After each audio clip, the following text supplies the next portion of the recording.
This is Antic, the Atari 8-bit podcast.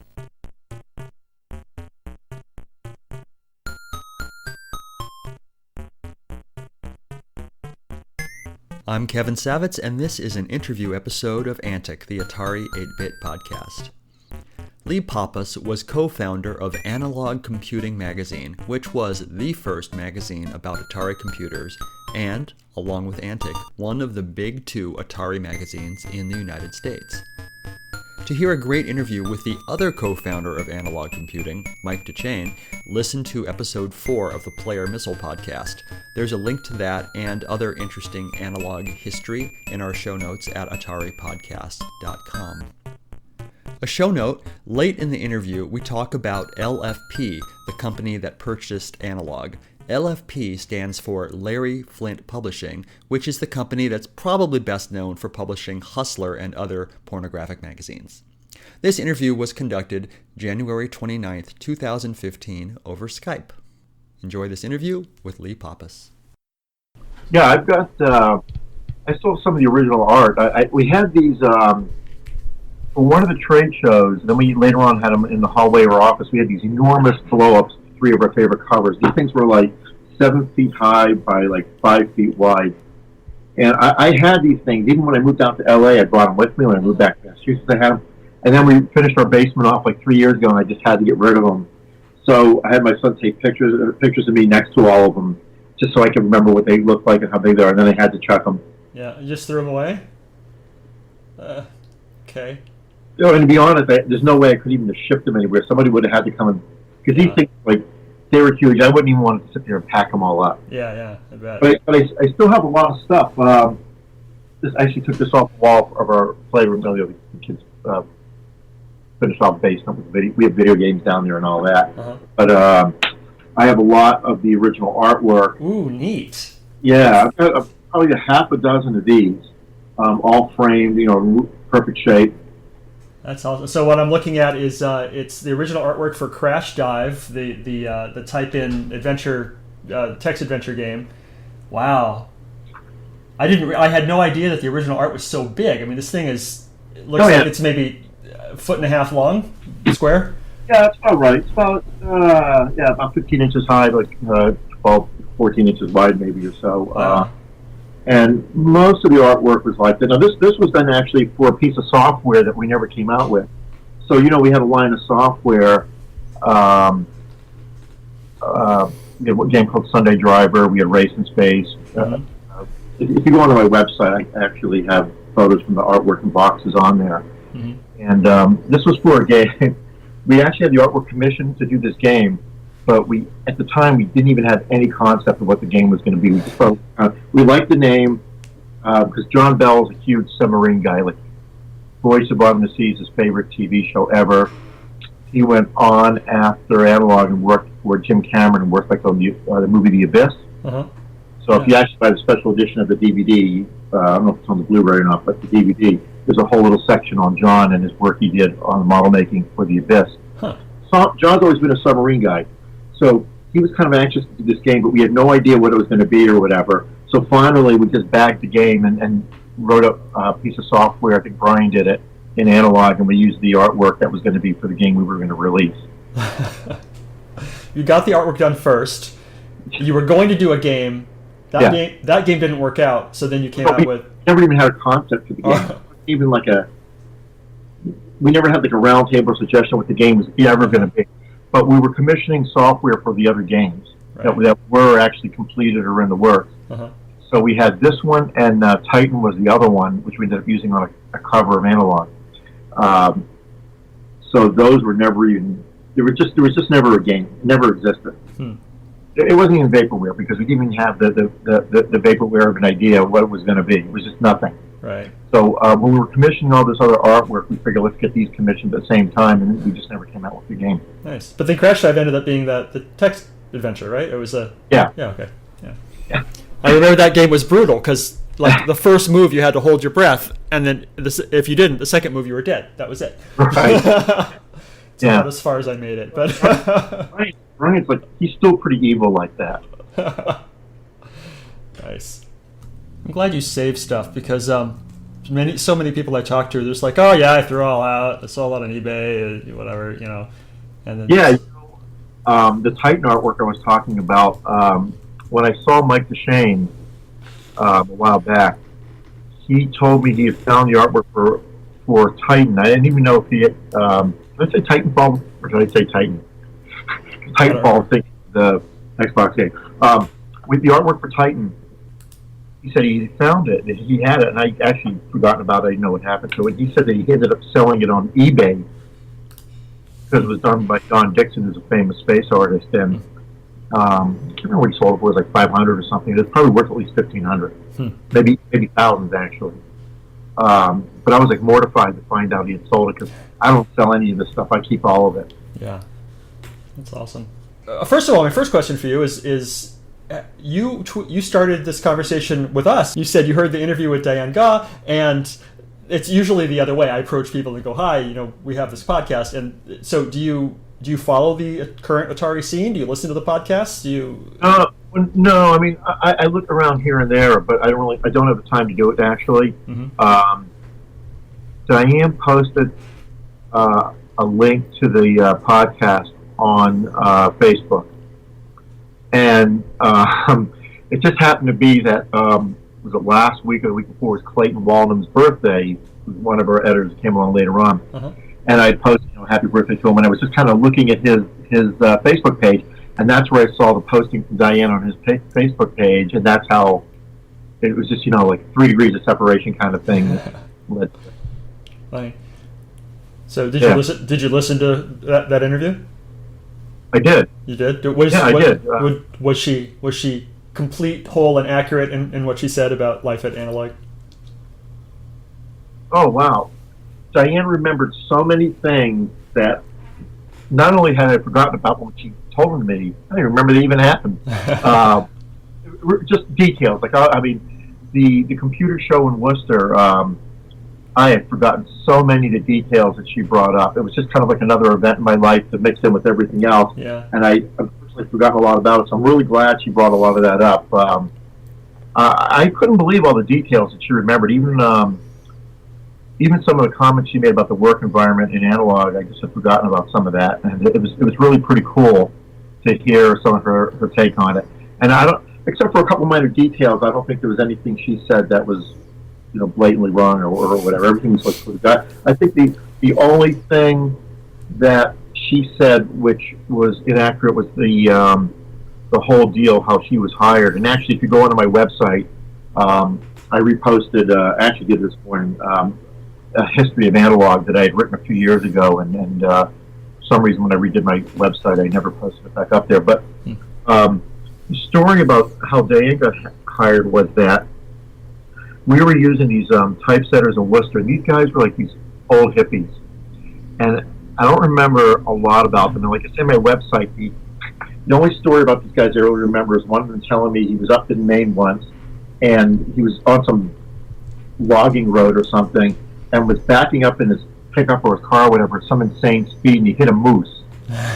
And he got basically arrested for hitting the moose in reverse. Mm-hmm. So apparently if he had hit the moose like just driving down the road, it would have been okay, but the fact that he hit it in reverse at high speed caused an issue. So anyway, we were the largest customer by far of this typesetter in Worcester, and then Diane and one of the other girls that worked there spent most of their time working just on our account. And Diane suggested that if we brought the typesetting in-house, and hired her, by the way, we could save a lot of money and keep tighter controls on everything. Mm-hmm. And that's what we did. We ended up buying this $45,000 typesetting equipment and hired Diane, and then later hired the other assistant over there. And basically, by taking their 2 lead employees away and their biggest account, the typesetters folded. They closed down within the year after that because we took brought all the business in house and took their 2 best employees. Wow. But these guys were smoking dope so much at the time, I'm not sure they even noticed. Maybe that's why the typesetting improved after that, because the lines were straighter because there wasn't the haze in the air. yeah, exactly right. But the rest of her interview was awesome, I thought. Okay. All right, so now your interview is going to be awesome. Analog was started in the back room of a computer store, right? Mm-hmm. Tell me the story. Again, this is on my website, but to kind of reiterate what's in there, it's an interesting story because way back in the 70s, Mike DesChenes had a business he ran out of the same location where A.N.A.L.O.G ended up being, and it was called Starfleet Uniforms, and he made Star Trek uniforms, along with like communicators, phaser props, that kind of thing. And he had a pretty good business. It was all mail order. And I used to, when I was in high school and early college, I went to Star Trek and science fiction conventions because it was fun. I got to travel. I got to meet strange, just odd people. And I had a business selling photos and paraphernalia for science fiction movies and whatnot.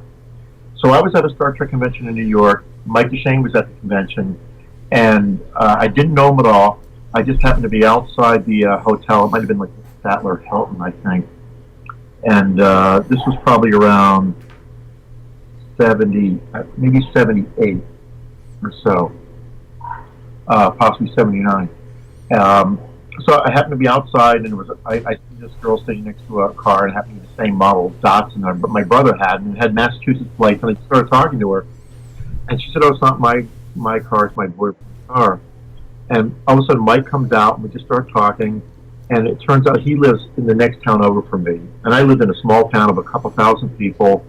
Mike was in a town a little bit bigger, but they just happened to be next to each other. So I ended up visiting him after the Star Trek convention. Down the road, we both ended up getting Atari computers, and were kind of annoyed that Byte magazine and some of the other computer magazines at the time were doing very little to cover Atari. So we decided to come out with a newsletter, and it kind of took off from there. That's pretty much it. After we came up with the idea, we went to a computer show, one of the early computer shows in New York City, basically with a little flyer to sell advertising for the magazine.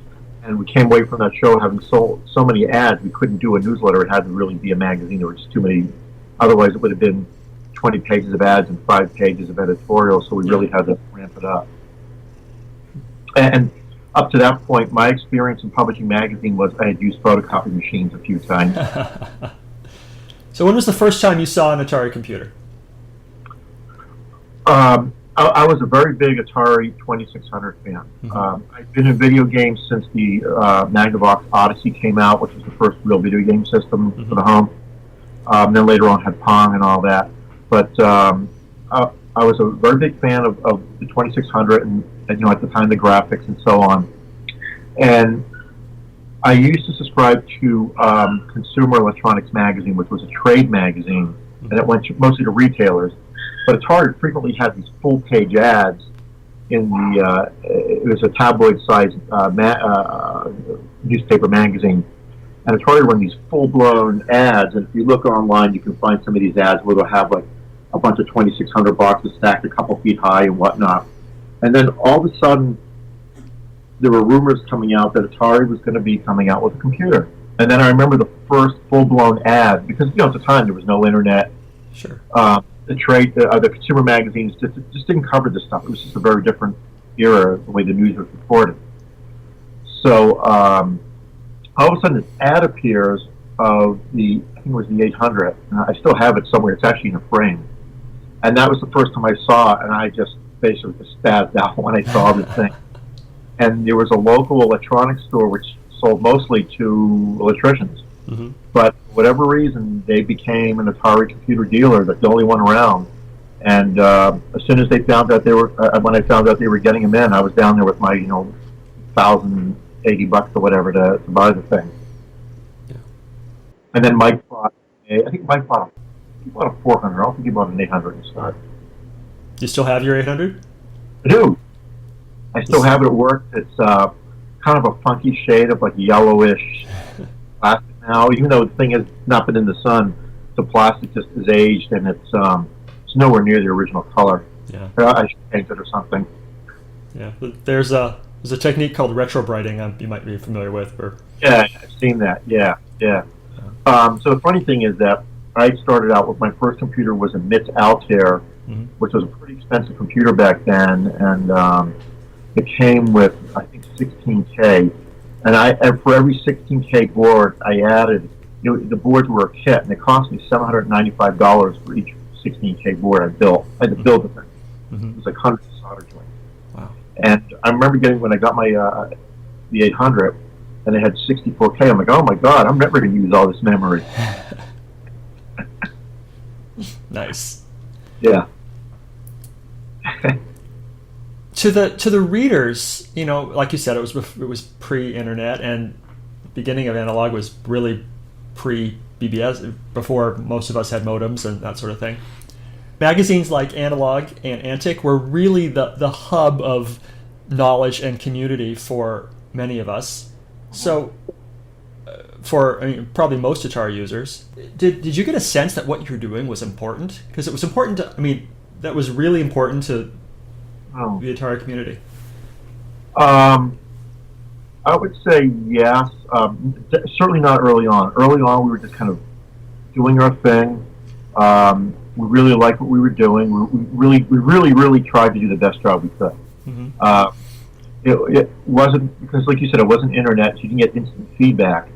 We had to wait till any phone calls came in, and mail. Almost all of it was mail. We got tremendous amounts of mail.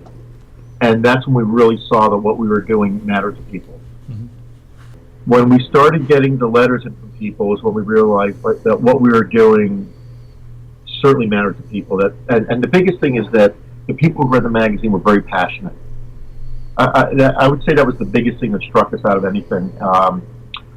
In addition to that, we had a retail store, which we kept for a few years until the magazine was just so big and so popular, we just couldn't do the retail store. So the retail store was interesting because for a while we made everybody in the company work at least a few hours a month in the retail store. Mm-hmm. From Mike and I to the guy that Pat Kelly, who worked in the mailroom, it just didn't matter. Everybody had to spend a few hours in the store because that was a way we felt that we could really remember that that people read the magazine. We weren't just shipping these off to the printer and they went off into the mail somewhere, that real people were reading the magazine. So it was a good way to keep in touch with our readers. People would come into the store that read the magazine, and we'd talk to them face-to-face about it. Later on, at various conventions, like Atari used to run their own conventions. Like every month, they'd have one or two conventions somewhere in the country, and mostly the same group of us and the other people who were in the industry, advertisers and whatnot, went to these conventions, and we got to see and talk to the users firsthand. But up to that point, a lot of it was through the retail store and then the mail.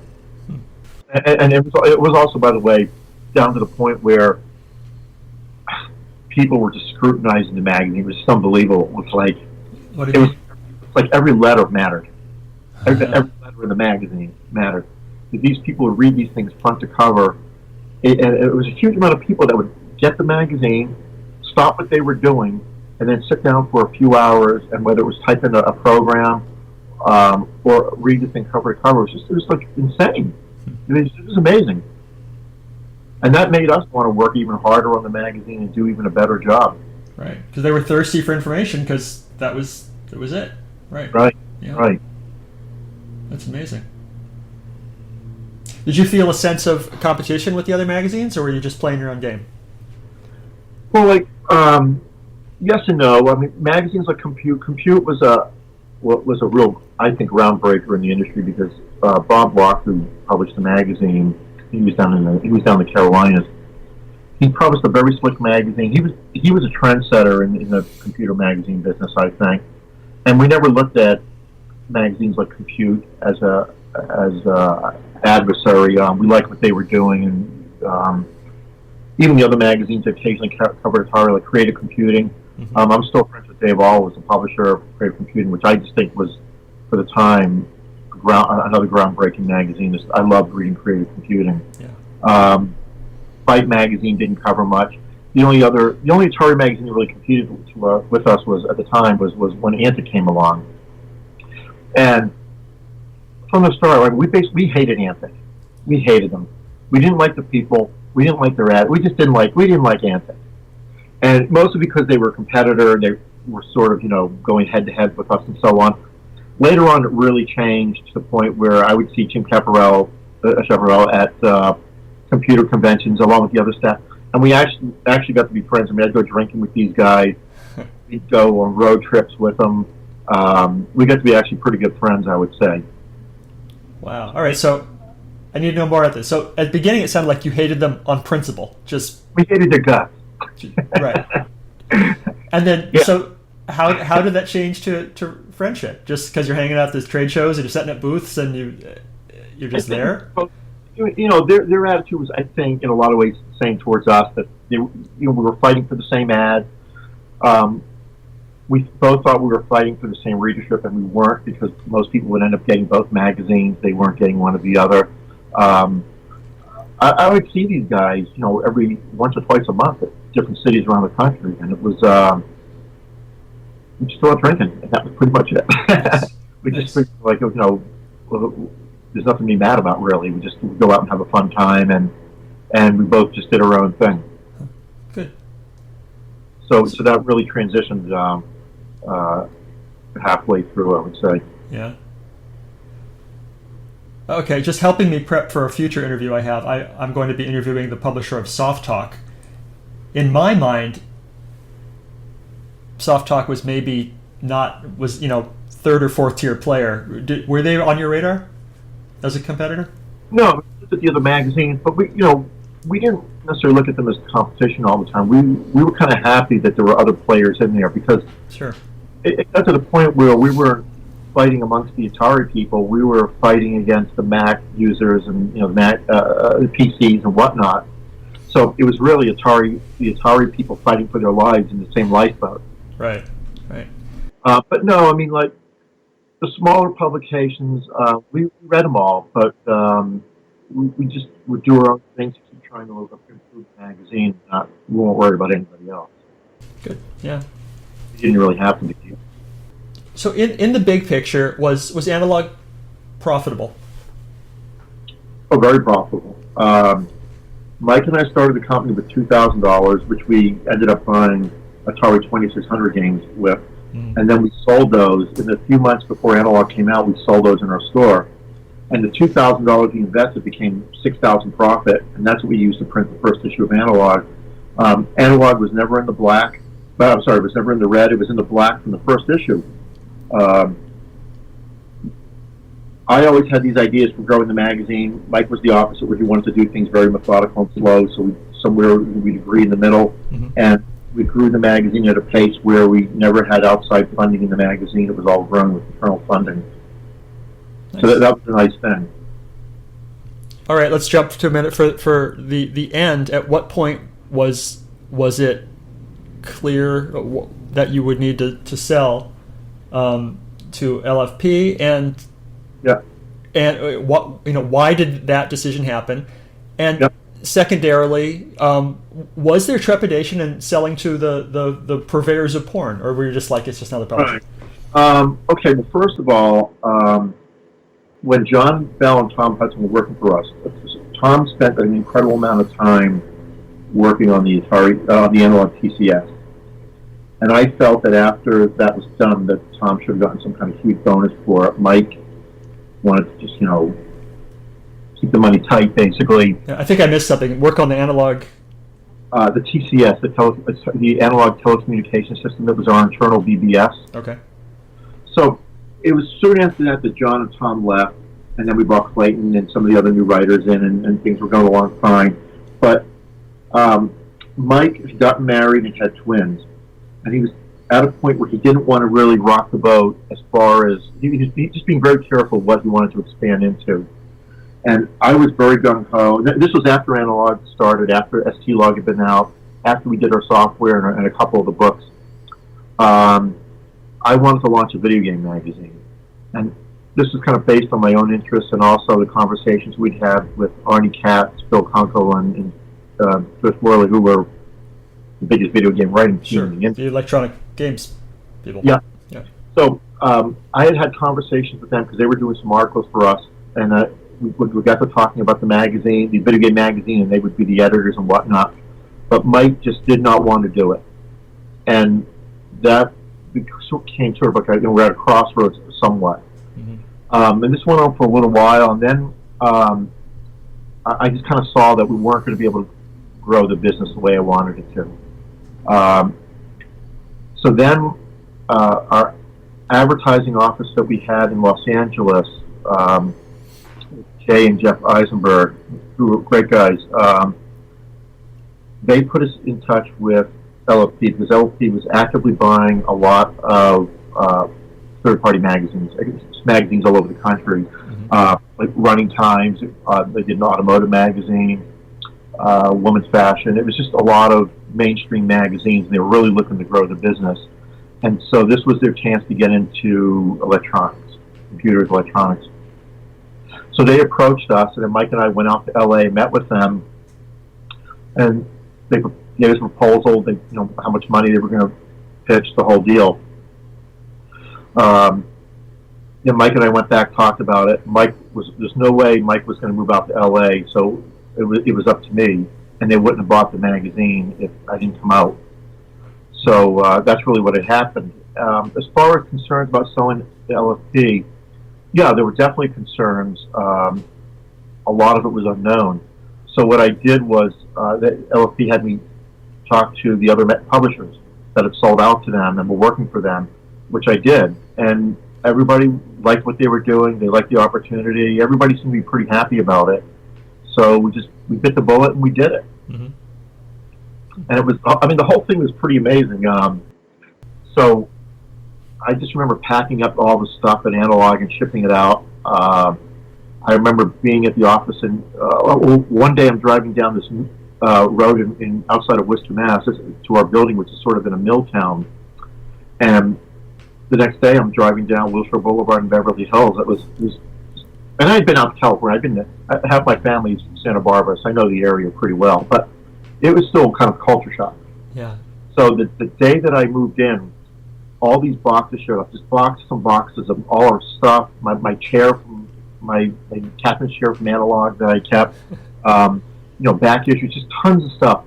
So when the moving van came with all the A.N.A.L.O.G paraphernalia, the company started playing the Beverly Hillbilly theme over the sound of the entire office because it was, loaded up the car and they moved to Beverly Hills, that is, So it was pretty funny. And actually, a little known fact is Beverly Hills was actually named after Beverly, Massachusetts. One of the guys was from Beverly, Mass, and he called it Beverly Hills. Bit of tie into home, being in the world of Beverly Hills.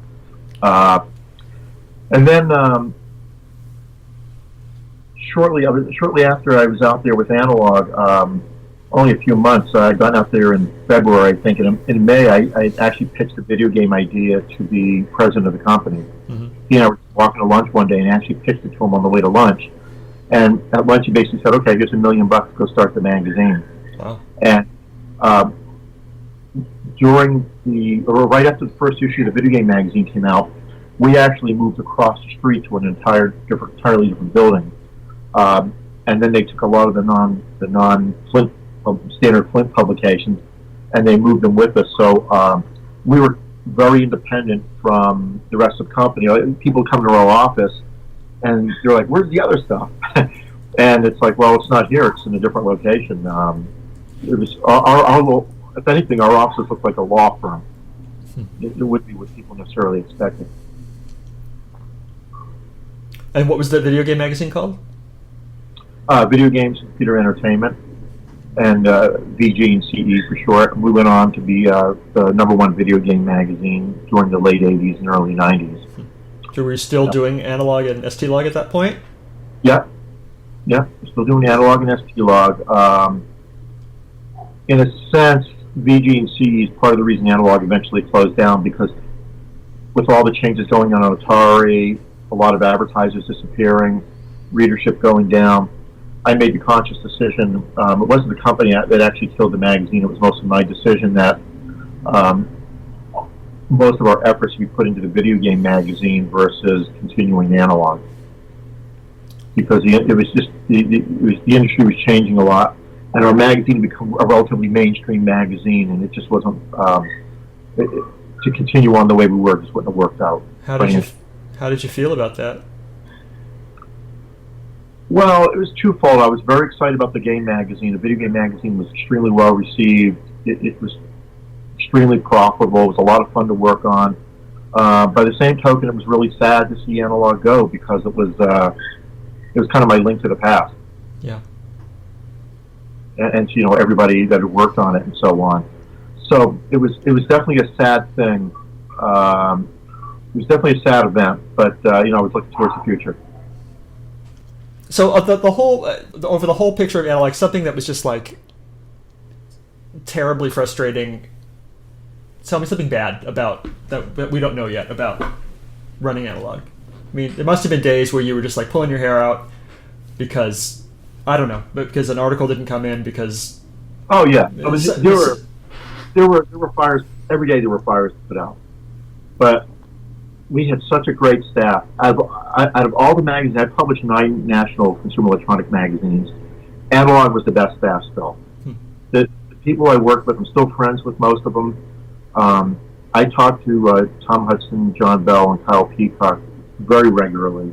As a matter of fact, we probably send emails to one another several times a day.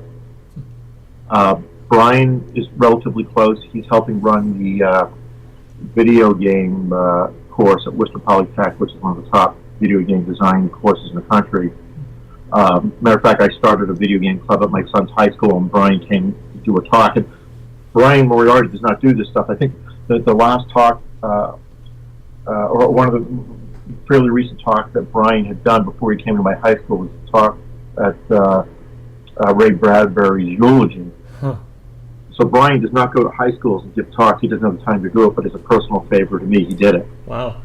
So anyway, I see a lot of these guys, or talk to them, as much as I can. I visit Mike every once in a while.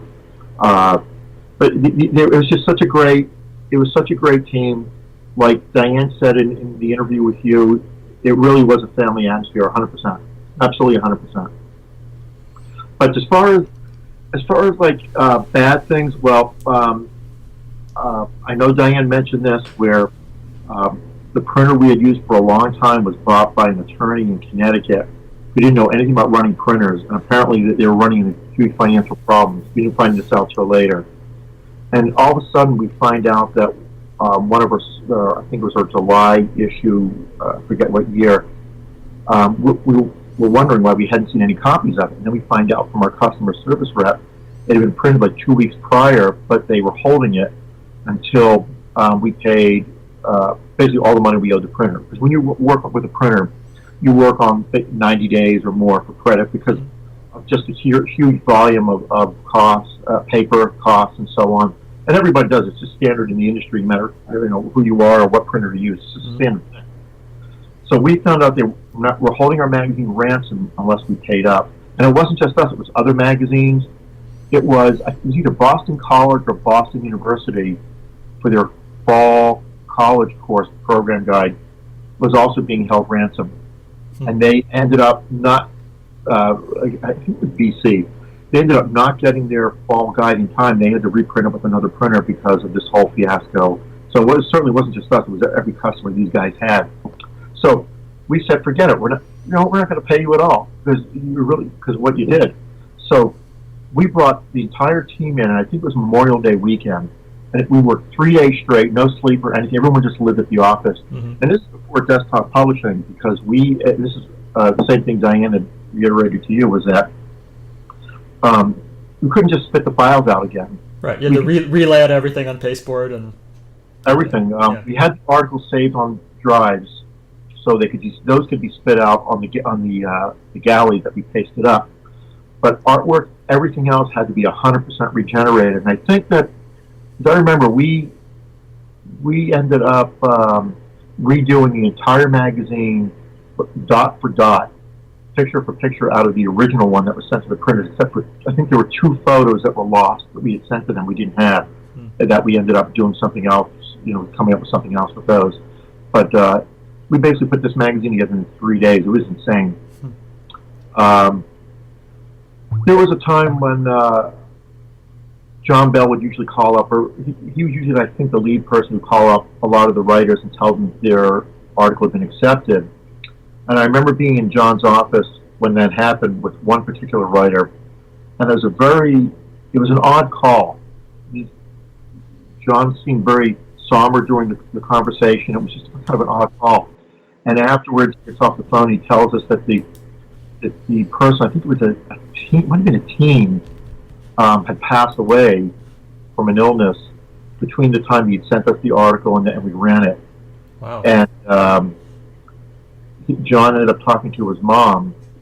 That she said she was crying on the phone apparently, and saying he would have loved to have seen this and the whole deal. So I guess they were pretty proud that this thing was published. Another thing, you want to hear an odd story.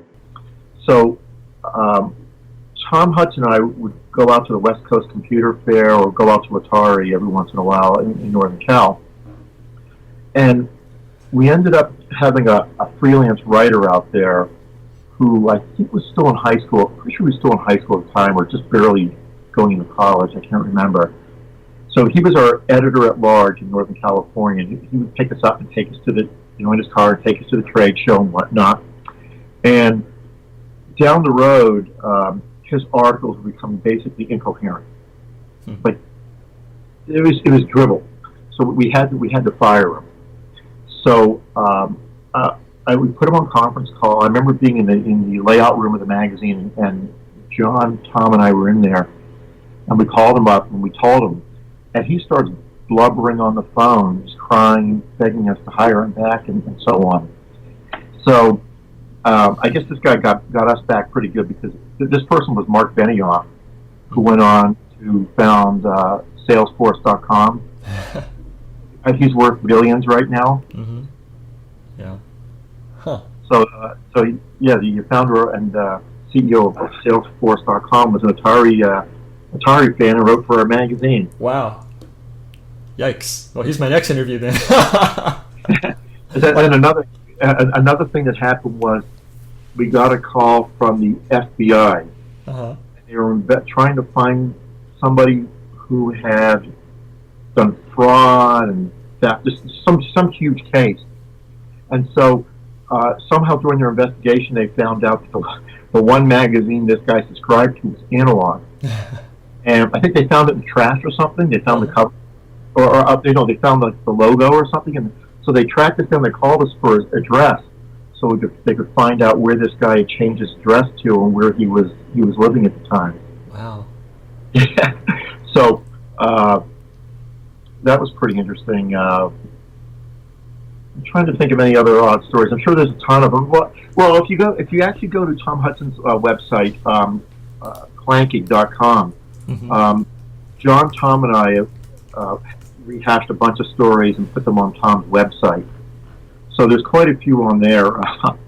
There's a story of us going out to lunch one day, and the driver of another car pulling a knife on us while we were driving down the road. It's actually a really funny story that's online. The story of the rats, the electrical system in our building. We never knew how old our building was. It was owned by Mike's dad, who had a art gallery in the building at the time, and we sort of kept pushing him out as we needed more room. When Mike and I started gutting the walls to rebuild part of the infrastructure of A.N.A.L.O.G, we found rails and springs and whatnot where there had been these huge garage doors that were just kind of sandwiched between these distant walls. And it had been an auto repair garage, apparently, way back. And then before that, it was a dairy. Mm-hmm. I don't know if this building was like 100, 200 years old, who knows. But the scariest thing was we had our $40,000, $45,000 line of typesetting equipment plugged into these outlets that when we ripped the walls apart, found out that on the other side of the outlet was just an extension cord plugged to another extension cord that was plugged into a light socket on the ceiling behind the wall. It was scary. And this was not even regular electrical line. This was the old style, like back in the 1900s, where it was actually covered in like fabric, not plastic or vinyl. Uh-huh. So these plugs were probably, these extension cords and plugs were probably around 80 years old, I'm guessing, possibly older. Like probably right when electricity was introduced to New England. Wow. So that was frightening. Not up to code. Not any code. That was scary stuff. I'm going to look into that FBI thing. Sometimes I file Freedom of Information Act requests with the FBI, and I've used about old computer companies and things. I did one for Coleco, hoping for something on ColecoVision, and what I got was more than 200 pages on stolen Smurf bicycles from a truck stop somewhere in back east. So anyway, I'll do a search on A.N.A.L.O.G and see if we can find that. your subscriber. Yeah, I mean that had to be I guess around 75 or something like that. Right. It's hard to say exactly. That's funny. Yeah, well, when people called, you never knew what was going to happen. A lot of weekends when I was working, I just didn't have time to answer the phone. This is before caller ID, so you didn't know who was calling, and I would expect a call. I'd have to pick up the call. I would frequently pick up the phone and use a fake foreign accent and just tell them I was the janitor and just push the broom. Because I just didn't have time to sit there and look up records and do all this other stuff because I was trying to make up time to finish some other articles or whatnot. Yeah. All right. So I asked you what was frustrating. What the corollary is? What were you most proud of? The staff, just the amount of talent we had. At the time, I actually felt we had the best talent out of any computer magazine in the country. Forget Byte and all those guys, because I knew those people. Yeah. I knew the people at IDG. We had, I think, no question, the best people in the industry. We had the best freelance writers. And you look to see what a lot of these people have gone on and done after they left A.N.A.L.O.G, and a lot of these people have done a lot of amazing things. Yeah. So the talent we had was definitely the biggest thing I was proud of. Least proud, I would say, would be a lot of the certainly the early layout and design of the magazine, but we barely knew what we were doing. We were there with the editorial. We weren't there or close to it with the layout and design of the magazine because we just didn't know. We were more concerned with putting out good information than we were something that looked good at the time. And it was just later on that we really got into it as we brought new people in like John and so on, and graphics people that were really covering that and helped us really improve. But the other thing I'd say we were proud of is just the editorial we had. We really put a lot of blood, sweat in the editorial. The type-in programs, which frequently were commercial quality, a lot of the games we had were stuff you end up paying, $10, $20, $30 for from a third-party software vendor. It's just the sheer talent that produced all this stuff. I just thought was amazing. Yeah. And then the second thing would be our readers and writers. The quality of art will be coming in from outside the office, from the readers, the third-party programmers, and so on. Really impressive stuff. Genuinely impressive stuff. We used to have them all in these file cabinets. We called it the slush pile, and it's where we had cataloged by category and alphabetized, so on, all the articles that were sent in by all our readers, and we'd go through them every month. Excuse me. We'd go through them every month and pick out what it was going to be for the theme, or for whatever criteria that we were looking for. But it all comes down to people, the people that were involved in-house or readers. That was the thing I'm most proud about. Awesome. No question. I was trying to find it while you're talking. I recently talked with Charles Ratcliffe, who was the son of Matthew Ratcliffe, and he sent me some files to scan, and he had all of his contracts for A.N.A.L.O.G for everything he ever wrote for you guys. It's just like $150 for such and such article. And that was a great guy. Yeah. He was one of our most enthusiastic readers. That's how he got to be writing for us. He was great to deal with. He's definitely ranked up here as one of our most enthusiastic readers and just such a huge Atari fan. If you could send a message to the Atari community that still exists, and you can right now, what would you tell them? Keep the spirit alive. keep it going. When the ST came out, we thought it was such a better computer than the Mac. And I'm a huge Apple guy now. I'm a huge Mac fan. I love Apple. But at the time, I just thought the ST was a much better machine. You had ST color, color screen, color desktop. The Mac didn't have at the time. A lot of the innovation that was put in the ST, it's just sad to me the ST didn't grow the Atari the way it should have, because it was really a fantastic machine. So yeah, I'm happy to see all these fans with websites and everything they're doing to keep it alive. I'm happy to see the PDFs and the various sites. There's like one in Germany, Japan, a couple in the U.S. for to have the issues of Analog online. Mm-hmm. I'm really happy to see all that, and we still receive mail. John Bell, I think, has gotten a few. Tom and I receive usually 1 or 2, maybe 3 letters a year. And this is decades after the magazine. It's like stunning to us that people will actually sit there and type out a handwritten letter or send an email of how much Analog meant to them and to help get them in the computer business and whatnot. So on that end, I'm just happy to see that Analog is sort of still around in the minds of people, and Atari is. That it didn't die off like other computers have. I think it's a really cool thing. I don't play that much Atari, a lot of the games anymore, because even now when I'm a huge video gamer still, so when an 8-bit game comes out for like the Sony Vita or one of the console games, I generally don't play them because I lived through that whole period and I played them all. I couldn't wait for the day where we had graphics like in Skyrim or Far Cry 4 or something like that. So I kind of don't want to revisit a lot of the 8-bit days because of that. Every once in a while I'll take out and play Star Raiders or something like some of the old Atari games. But I just think it's really cool these people are doing it. I'd be curious to know how old a lot of these people are, if all or most of them were around during the 80s when Atari was around, or if these were just people that got into retro computing. My sense, and I could be completely wrong, is my sense is they're all exactly my age, plus or minus 10 years, and between 35 and 55, and they were just, they're there then, and they're still there. Yeah. And some people I know get their kids interested and that sort of thing, so there's kind of a smaller new generation of people interested in the old computers, but... Yeah. But the older people, are they still living in the 80s, or they moved on, or they're also using new machines and whatnot? They're using new machines, too. But the old machines are more fun. I mean, yeah. Something to be said for being able to know everything. I mean, literally, you could learn everything about the Atari 800 if you wanted to, about how it works. You could never do that with a iMac or whatever. So.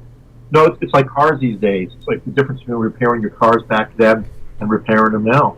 Exactly. To fix a car now, you need some sort of advanced degree, and back then, if you knew how engine worked, then you could fix any car, right? So, yeah. Yep. You mentioned keeping some of the old stuff. Mm-hmm. So I have this is the Analog Compendium. The Analog Compendium book, yes. And this one in particular, this is the only one I think that exists like this.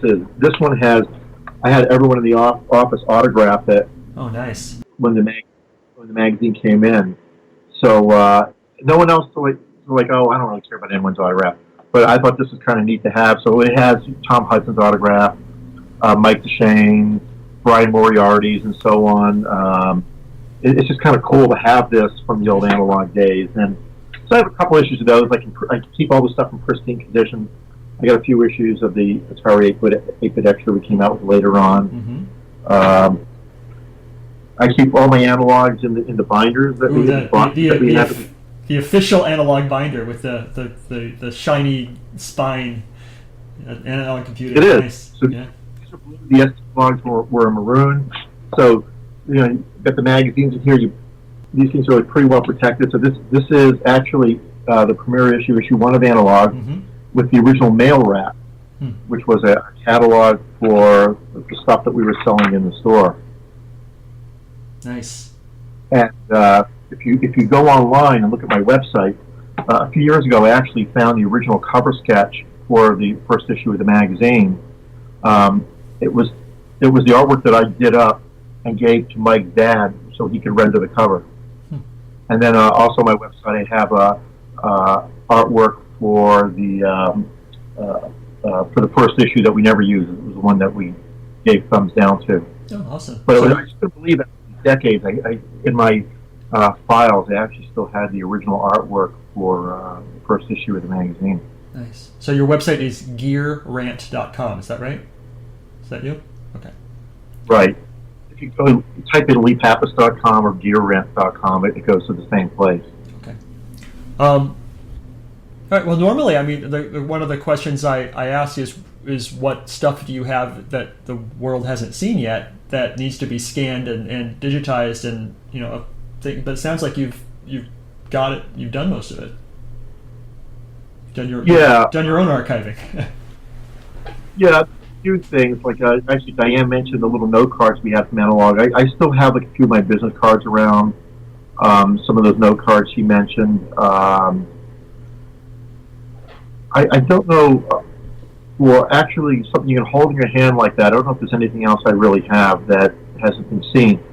So what haven't I asked you that I should have? Well, here's something that a lot of people might not know is when Tom and I were regularly going out to California to Atari, we ended up going to the Amiga offices. This is when they were first starting up. Mm-hmm. And who was it? Was it Jay Miner that was there? Yes. Right? And there were a few other Atari people dealing with them at the time.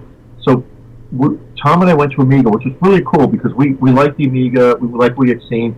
Remember the first demo that came out with the kind of like that checkered world with the sphere? The bouncing ball.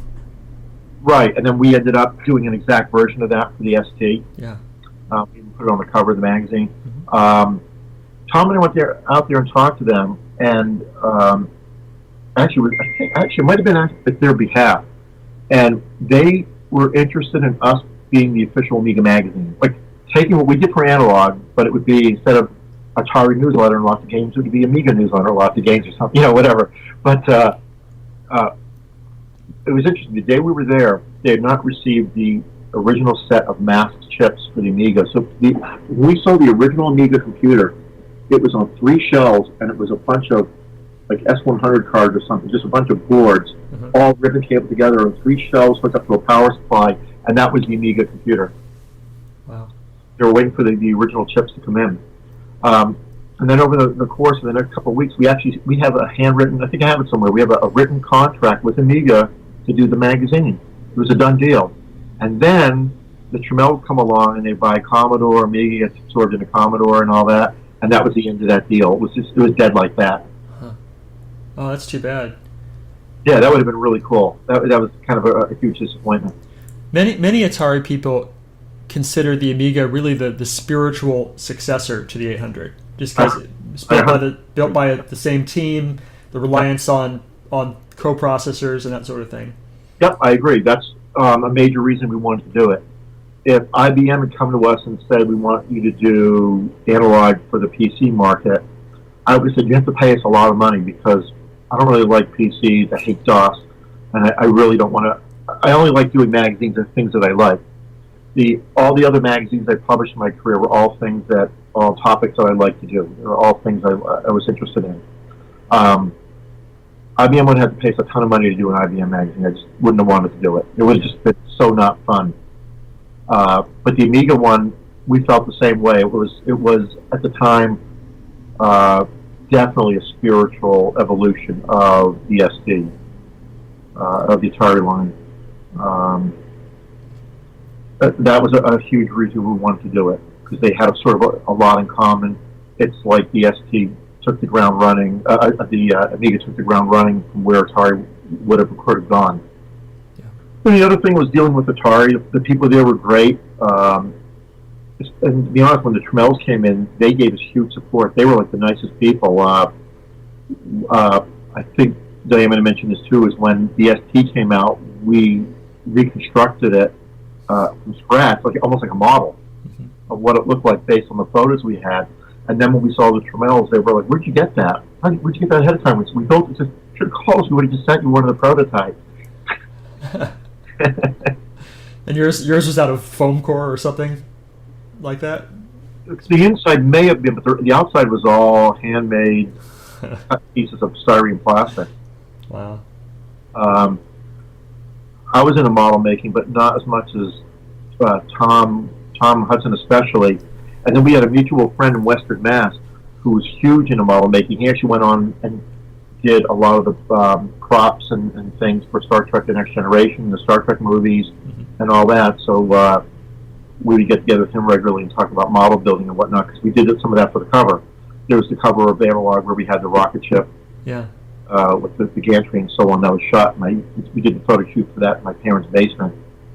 And I have the behind-the-scenes photos and all that on my website for that. But that was all model stuff that we built in-house. Wow. Yeah, it was crazy. Are we on a laptop here? Can you walk me around? I want to see the otother framed things you've got in the basement. Well, you're on my 27-inch iMac, actually. Okay. So, I don't know how much you can see here, but most of the stuff you see in the background, most of it's video game related. Uh-huh. So up top, sort of on the right, is from the special collector's edition for Titanfall. That's a big Bose radio. My wife's an executive at Bose. Uh-huh. We have a lot of Bose stuff in the house. Most of the stuff is from special collector's editions of video games. My Blu-ray DVDs, a lot of my favorite books are over here. This is just my home office of where I keep all my nerdy crap. Good. Which my life revolves around, actually. A lot of the stuff, unfortunately, is in my basement. You can't really see it, but I've got some pretty cool stuff, like things I bid on at science fiction conventions, like an original set of patches from like the Alien movies, the original Alien movies, a whole bunch of original documents and blueprints and so on. Some pretty cool stuff from that. A lot of my science fiction stuff that's not up here.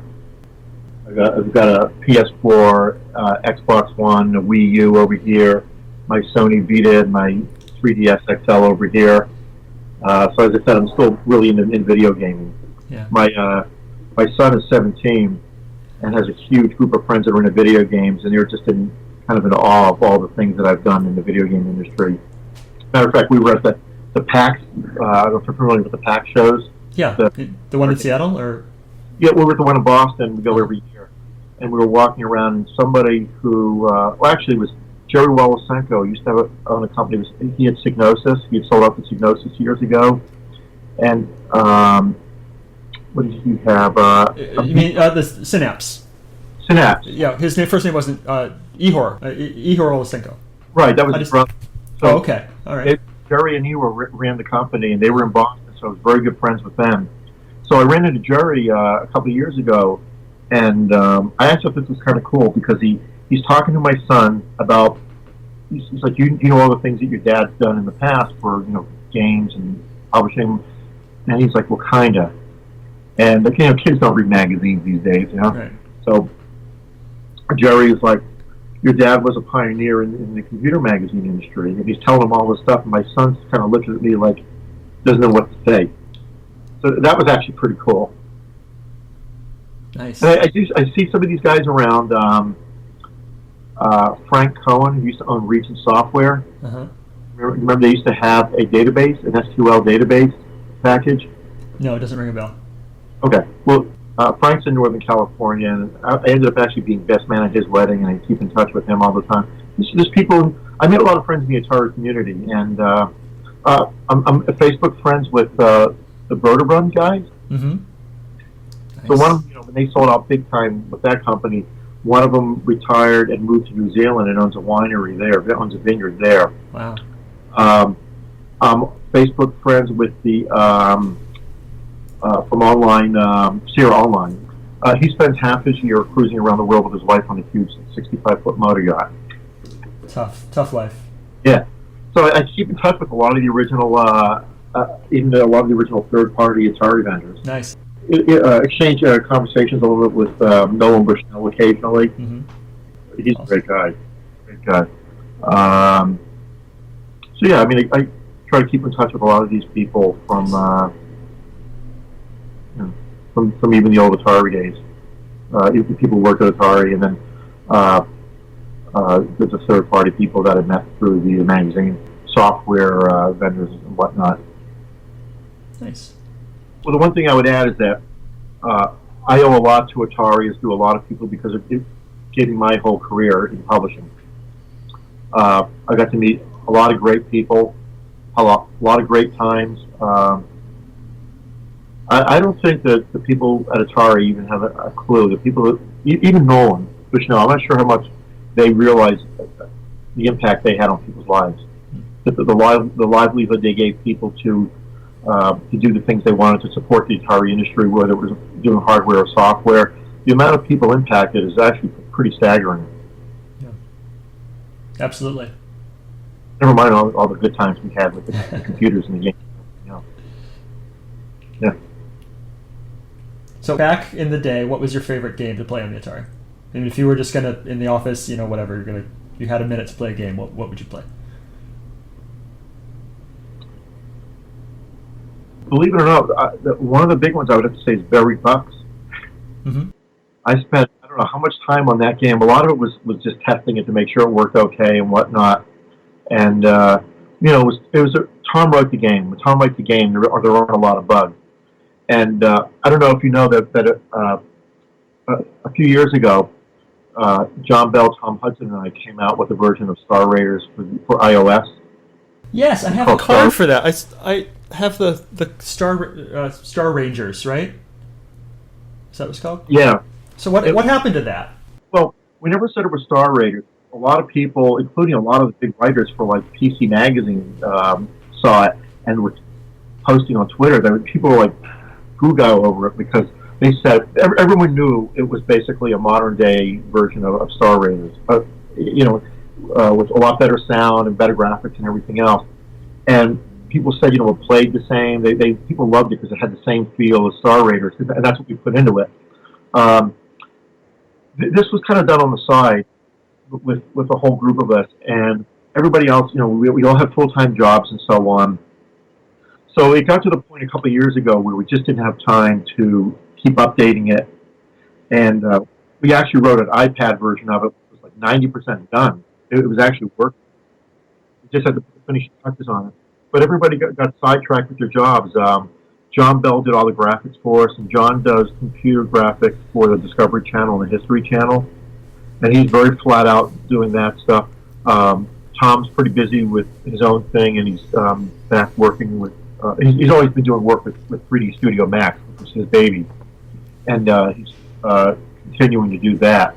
And then one of the other guys who works for another company, has got a full-time job with that computer company, and then I had my full-time job. So everybody kind of did this out of a labor of love, and it just got to the point where we haven't had time to revisit it, and it was taken down off of the iTunes store because it wasn't compatible with iOS 8, so we just kind of stopped. Mm-hmm. And as recent as a couple of weeks ago, I talked to Tom about it, about at the very least modernizing it with iOS 8 and bringing it back. Right, that'd probably be less work than even making an iPad version. I know right around here I have the business card for Star Rangers sitting around on my desk right around here. I don't know where it is right now. Where did you get that? Did you go to a convention or a trade show or something? Yeah, it must have been at it was at a convention, Classic Gaming Expo or one of those. And I would have loved to see it continue. I'd still love to see it, kind of have us revisit it, but everyone's just too busy right now to get back into it. What do you do these days? Well, I got out of publishing in the mid 2000s. The last thing I did was home theater builder.